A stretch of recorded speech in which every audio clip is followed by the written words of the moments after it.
les frontliners ont été mis à l'oubliette. Je voudrais mentionner non seulement le médecin ou le personnel médical, mais une large panoplie de la population, en particulier ceux qui ont mis leur vie en péril afin de sauver la vie des autres.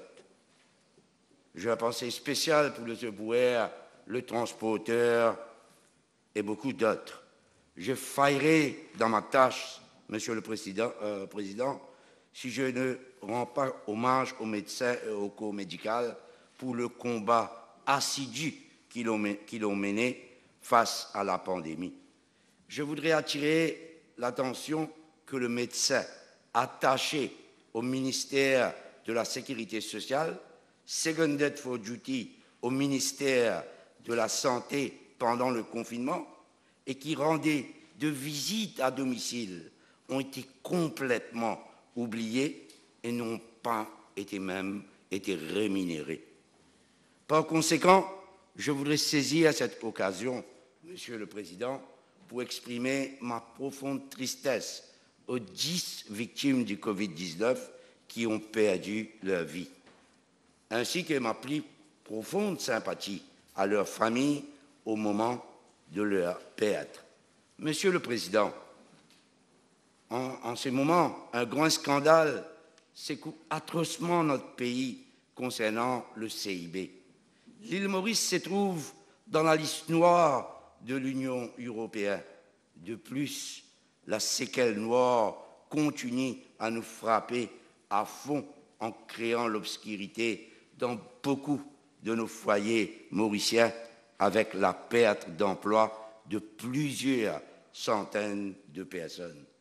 C'est à noter que ce n'est une mascarade que les orateurs gouvernementaux veulent la collaboration de députés de l'opposition.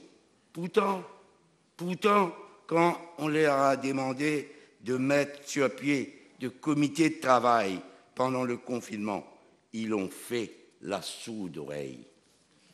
It is always with eagerness, Mr. Speaker, sir, that we wait for the presentation of the budget. The 2020-2021 is indeed a special one, probably the most awaited with the pandemic. Nobody, not only in Mauritius, but around the world, can deny that the impact of COVID-19 goes beyond the health sector. Indeed, we are well aware that, be it socially or economically, nothing has been spared by the effect of COVID-19. This is one of the reasons why not only the parliamentarians, but the population as a whole were expecting a lot from the Minister of Finance and his budgetary measures. The second reason, Mr. Speaker, sir, which is not negligible at all, is that many sectors which our economy revolves around were already in great difficulty well before the pandemic. The 2020-2021 budget, if I may say, Mr. Speaker, sir, should have been the answer to all the questions revolving around the near future of our economy, our island, and the population is asking for. Unfortunately, for many, instead of providing answers and reassurance, the budget speech has led to confusion and lots of question marks. Throughout my speech, Mr. Speaker, sir, I shall express how many times, how many measures announced provoke a series of questions among the population. Members of the government have repeatedly reminded us as citizens of Mauritius that we are not spared from the effect of the COVID-19. I'm not saying that they are wrong in doing so. We are all aware, Mr. Speaker, sir, of how badly the world has been impacted, and of course, Mauritius also has and will be penalized. Jobs are at risk. Forget about the unemployment rate before COVID-19. Let's focus on the problem related to the employment now. I'm not saying the aftermath, as the crisis is not totally over yet. Words are beautifully put as usual, but at the end, when sit down and reflect on the measures, we are left to ask ourselves, what actually has been done for the preservation of jobs, Mr. Speaker, sir? What has been done so that a person working as secretary, as driver, as receptionist, among others, can feel safe of not losing their jobs? Yes, we are aware of the condition of wage assistance and all, but we also cannot forget the amendments in the COVID bill. Furthermore, Mr. Speaker, sir, I believe it is not hidden to anyone that in the time we are now running almost any type of business is all about risk and apprehension. I'm forced to question myself, though I want to believe in the human approach of the Honourable Minister. I'm forced to ask how the levy, and I'll quote, the annual gross income at the rate of 0.3% for insurance companies, financial institutions, service providers, and property holding companies, and 0.1% for other companies, and quote, Section 230 corporate tax will encourage to preserve jobs. I'm not even referring to creating new jobs. Believe me, Mr. Speaker, sir, I sincerely want to believe in the human approach.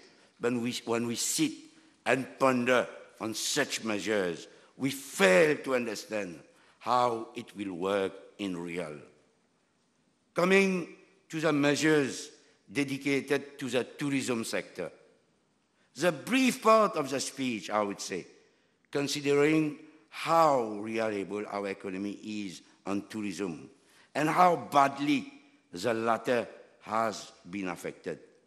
Let us not get into the debate on whether the measures are good or not for the time being, but with all the efforts that the government are doing in favor of the hotels, the least we could expect is that in return, we could have the assurance that jobs of employees from same will be safe. It could have been a donnant-donnant. Tourism sector, Mr. Speaker, sir, also provide for many Mauritian families indirectly. The hawkers working on the beach, the taxi drivers, small tour operators, to mention few, are and will continue to suffer from the consequence of the coronavirus, resulting in absence of tourism. I do not think I'm mistaken here, but in the budget, nothing is clear about them. Along with all the people in the informal sector, their question remains unanswered. Do they form part of the people who will benefit from the 5,100 rupees? What will be their future, Mr. Speaker, sir? Questions are many. Moreover, Mr. Speaker, sir, in my humble opinion, the consideration given to the tourism sector in this budget is far from being sufficient or appropriate.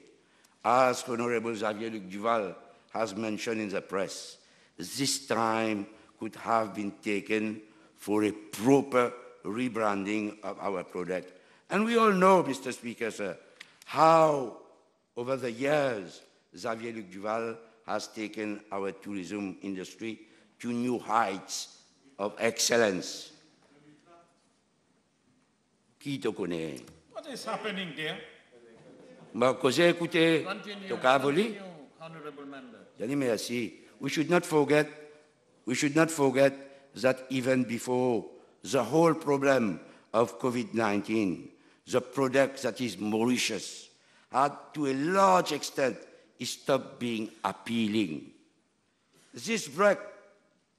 Concerning this break, coronavirus should have been taken to form personnel working in the tourism sector.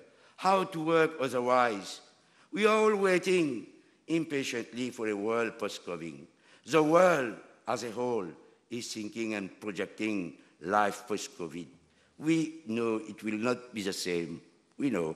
We are very well aware that people will think differently, travel differently, in short, Mr. Speaker, sir, live differently.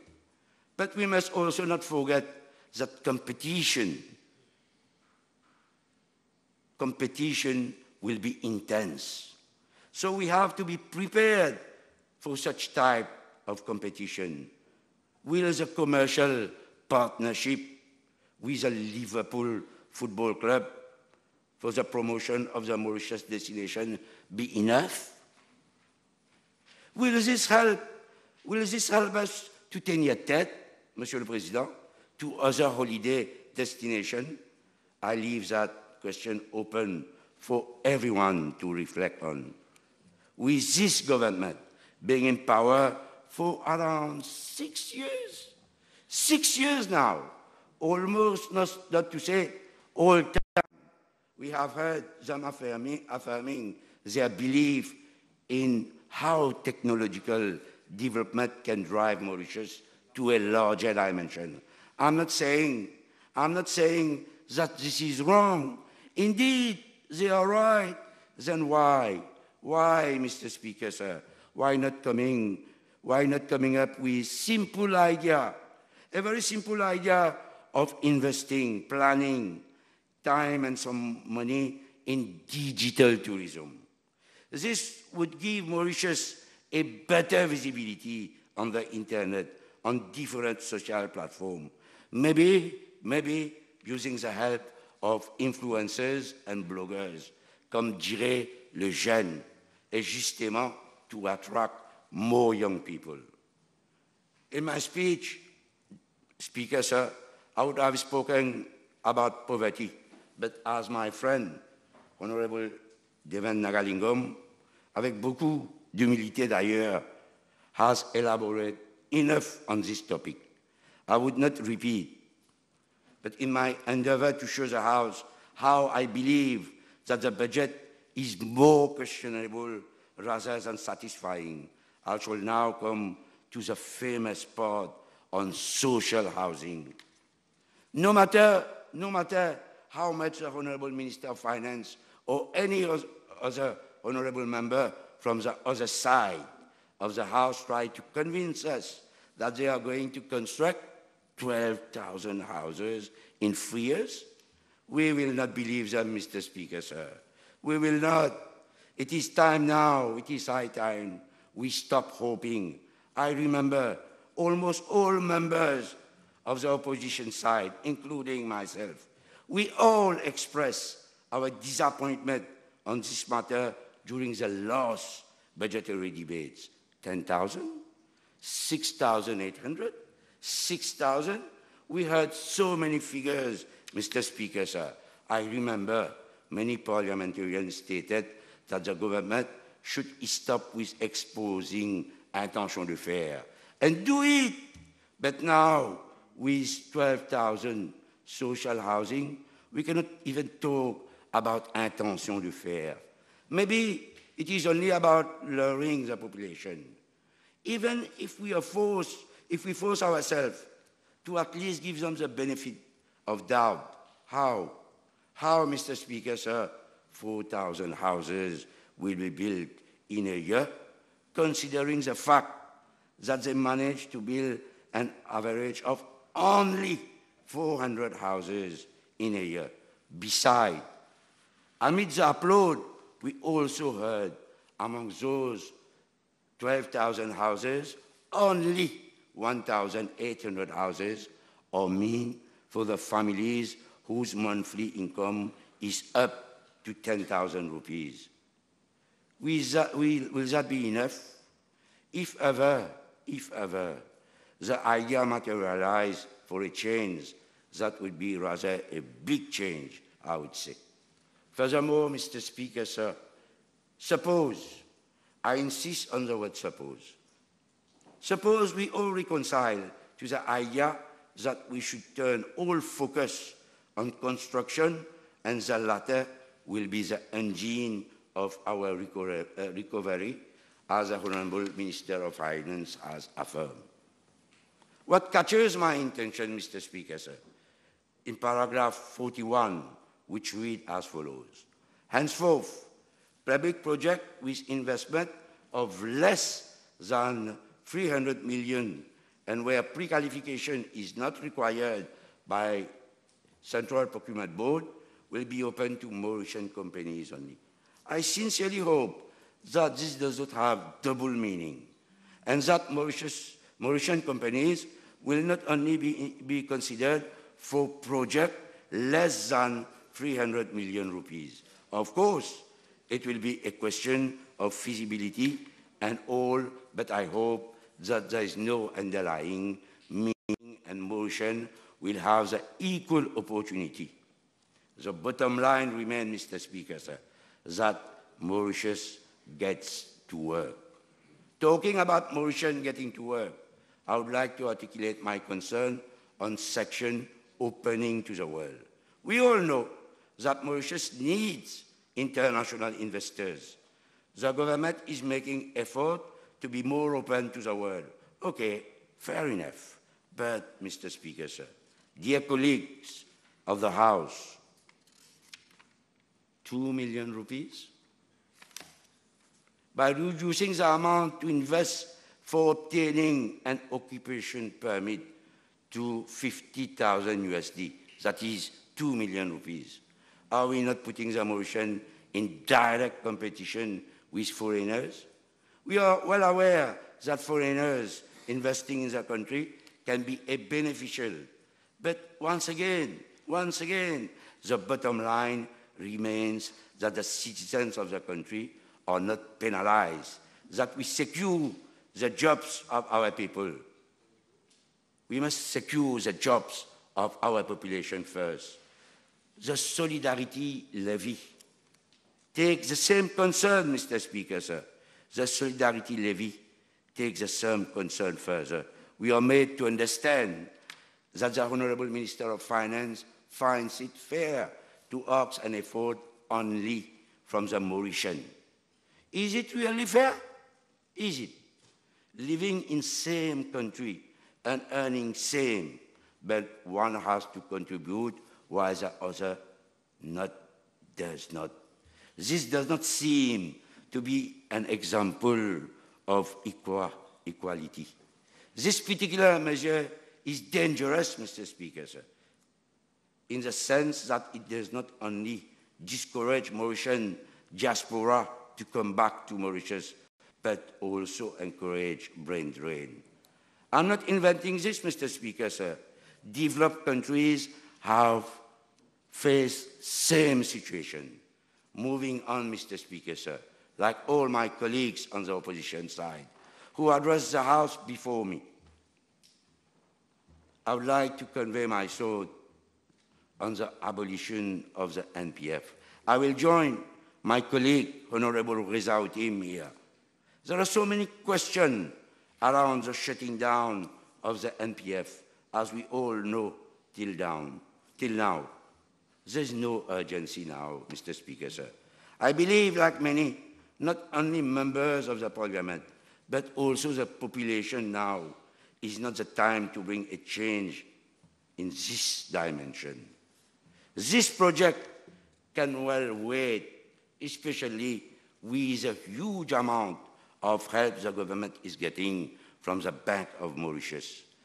Besides, Mr. Speaker, sir, while everyone is concerned about how to provide a minimum for their family, to provide the basic necessities like food, how can we ask that self-employed, informal worker to pay into CSG 150 rupees may sound as a very, very small amount for many, but for some it represents a lot and we should not forget them, especially in the context that we are right now. Therefore, I humbly request to put this project on hold for the moment and to come with a better formula after consultation with related stakeholders. Members of the government applauded themselves on the reading of the decrease in the price of the gas menace. I do not think there's anything to be applauded here. They do not even know special effort, as we know that the price has dropped on the global market by around 25%. Also, the population is intelligent. They understand that they are paying tax on petrol to compensate for gas. Tiens ici, mettre là-bas. The population is aware, Mr. Speaker, sir, of this very technique of the government by now. In the same vein, while applauding the 30 rupees decrease in price of the consumer gas, we should not forget that the list of items that has increased in price due to depreciation of rupee is quite long. Rice, milk, food item. The list is very long, Mr. Speaker, sir. Yet, after reading and listening to members of the government showing their appreciation of the budget, I fail to see how, what. Is it being done or will be done to compensate to that for real? Adding to that is a fear of helicopter money. As we all know, the situation will only worsen if the government opts or has already opted for helicopter money as a solution. Coming to the measures to the SMEs, Mr. Speaker, sir, from what I have understood, 10 billion rupees has been earmarked to help SMEs in distress. The 0.5% interest rate also is very appealing at first thought, but the reality is completely different. With all the requirements, tout le casier à cocher, only few of these SMEs benefit for the earmarked budget. What about the others, or should I say the majority, those SMEs who are already in debt and cannot even think about borrowing money? Forget about being eligible. Should they stop their businesses and worsen the problem of unemployment? The measures d'accompagnement should have been put in place to help them. Furthermore, Mr. Speaker, sir, I cannot refrain myself from questioning the very title of the budget, our new normal. When we go through measures in the healthcare sector, réchauffer, représenter, I'm sorry if this term exasperates members of the government, but this is the case. This is the case in 2015 budget, paragraph 158, setting up of a new cancer hospital. 2017, paragraph 234, new cancer hospital.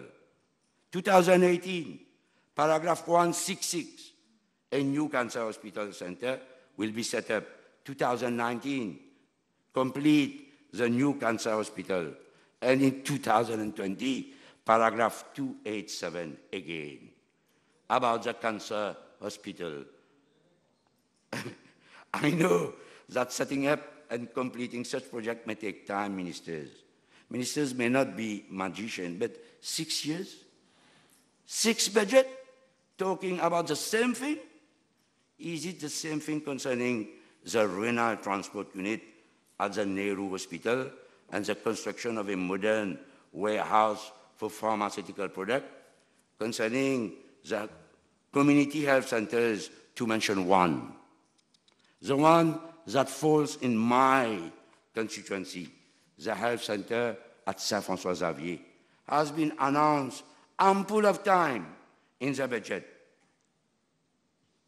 But it is now that the Minister of Health is affirming that bidding exercise will be launched shortly. I wonder if we will get to hear its completion in the next budget or not. The e-health project, on the other hand, has got a different treatment. After expressing the intention de faire several times, they have given up, as I cannot see any mention of it in the 2020-2021 budget. I cannot and will not conclude, Mr. Speaker, sir, my speech without expressing my views on the development announced in my constituency. L'état de la jardin de la plaine verte reste déplorable. Insecurity still reigns. I have been repeating this again and again in this assembly.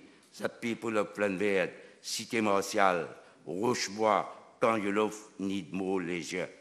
It is not hidden to anyone that youngsters are particularly affected by the problems of drug.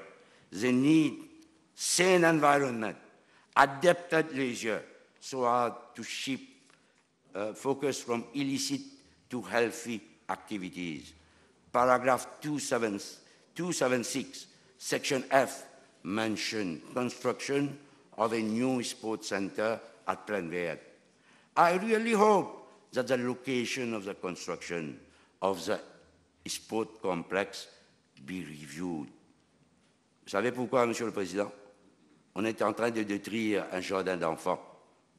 Il y a autant de place à la Plaine Verte. The plan is to destroy the open green area to set up a building. This is one of very few green area left. So I request to maybe discuss with us MP of the constituency to find another place.